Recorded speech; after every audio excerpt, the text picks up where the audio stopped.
میں ابھی یہ سوچ رہی تھی کہ ہم بہت زیادہ پریشان ہوتے ہیں نا. بچوں کو کوئی چیز کرنے کو کہتے ہیں تو وہ کہتے ہیں امی دوسرے کو کہہ دیں، پھر وہ ملازم کا نام لے کے کہتے ہیں وہ کدھر گیا. تو ہم بہت زیادہ پریشان ہوتے ہیں. اگر بولو جی کوئی چیز پکڑا دو تو کہتے ہیں خود پکڑ لینا، میں لیٹا ہوا ہوں، میں گیم کھیل رہا ہوں، میں ہوم ورک کر رہی ہوں، میں ٹی وی دیکھ رہا ہوں. تو ہم بہت زیادہ اپسیٹ ہوتے ہیں. بہت مرتبہ یہ بھی ہوتا ہے کہ میرا سر بہت زیادہ دکھ رہا ہے، مجھے دبا دو، پانی دے دو. تو وہ کہتے ہیں کہ اچھا امی ٹھہر کے آتا ہوں وغیرہ. تو ہم بہت زیادہ اپسیٹ ہوتے ہیں کہ کہاں سے سیکھ رہے ہیں، کہاں سے سیکھ رہے ہیں.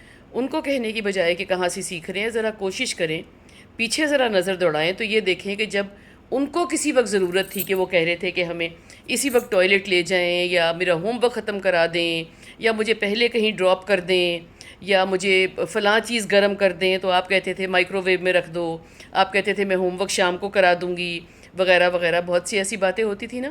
تو اس وقت ہمیں لگتا ہے کہ بچے پک ہی نہیں کر رہے، بچوں کو سمجھ ہی نہیں آ رہی کہ کیا ہو رہا ہے.